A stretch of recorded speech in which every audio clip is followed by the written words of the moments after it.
Anyone can harp on one issue or one person day after day. But to do so and make it fresh each time and make it sing and bullseye it every single night for days and weeks on end, that is genius. Or, as in our #1 story, if you're Sarah Palin, that is hell. While the Don Quixote of the Klondike figures out her higher calling, David Letterman enjoys a victory lap, a lap that might be longer than his beloved Indianapolis 500. Tonight must have been the shoes. A brief preview of this evening's joke theme in a moment. First, for the second of what proves to be at least 3 consecutive nights, Letterman devoting the bulk of his monologue to Palin, quipping that after the nonsensical speech about her parents' refrigerator magnet, Palin, quote, went out on her porch and waved goodbye to Russia. And before giving a sly nod to last month's manufactured brouhaha over a joke he had told about one of the Palin daughters, Letterman suggesting the almost ex-governor may want a future as the next Octomom, to which Paul Schaefer cracked, watch it, they're demonstrating outside.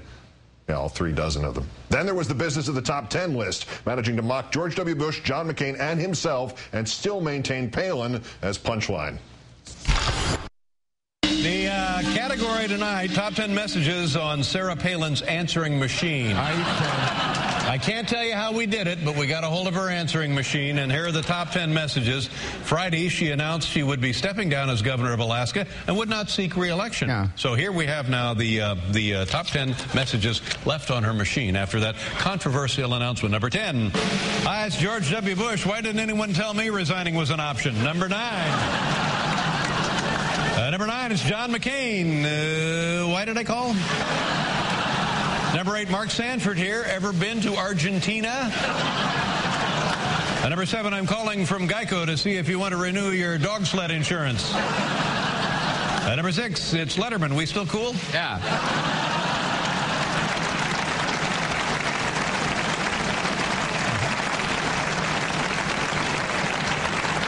Number 5, McCain again. Still no idea why I called. Number 4, hi, it's the dry cleaner having trouble getting caribou blood out of your Prada jacket.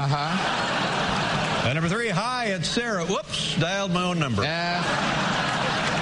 Number 2, Schwarzenegger here. If you want a job, California could use a new governor. And the number 1 message on Sarah Palin's answering machine, hey, it's McCain. Who would have thought you'd retire before I did? Well, there you go. We are apprised that the barrage does continue tonight with most of the Palin jokes about what she was wearing during that orgy of interviews yesterday. One about having naughty thoughts about her fishing wading boots. Cutting out the middleman, David Letterman reportedly immediately apologizes in advance.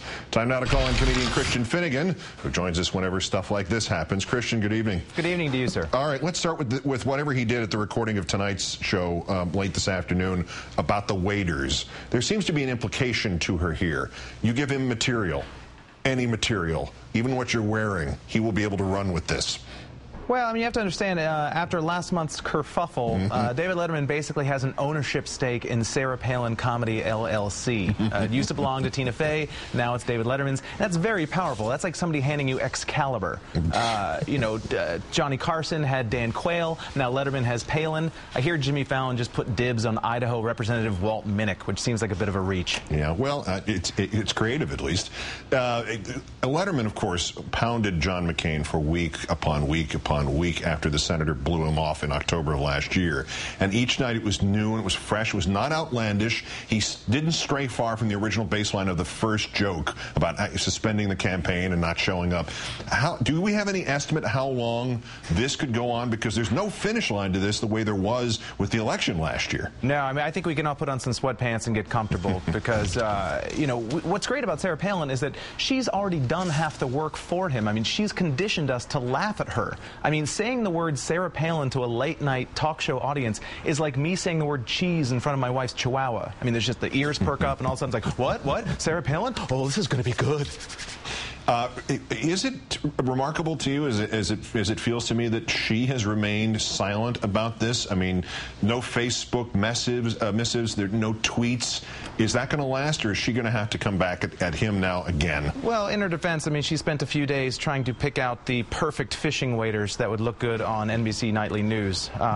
But now that that completely organic and not at all staged set of interviews is over with, she can take her critics head on. In fact, she just installed a large cross that she is going to jump on at the slightest provocation. And they have a stack of indignant press releases that are essentially just Mad Libs. Yeah. She's a feeling like, okay, David Letterman, offended, poltroonery, Eskimo.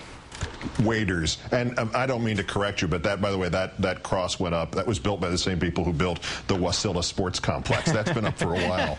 Now, the tweet, I got to get to the tweeting thing. Yeah. She tweeted philosophical musings. Act in accordance to your conscience, risk by pursuing larger vision in opposition to popular, powerful pressure. And then an ampersand. That was one of them from today. Is this it? Is this the higher calling? Is this why is she just gone full-time into tweeting? Is she the one who figured out how to make a profit off of this stuff? I actually was going to ask if she stole that from a Snapple cap, but then I realized that even Snapple employs copywriters. But what does that even mean? I mean, you can't even blame that on the Twitter format, because I counted, and she had a solid 25 characters left to play with.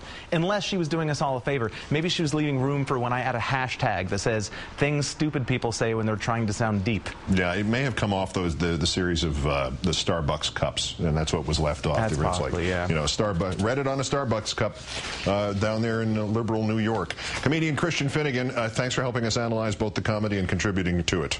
I do what I can.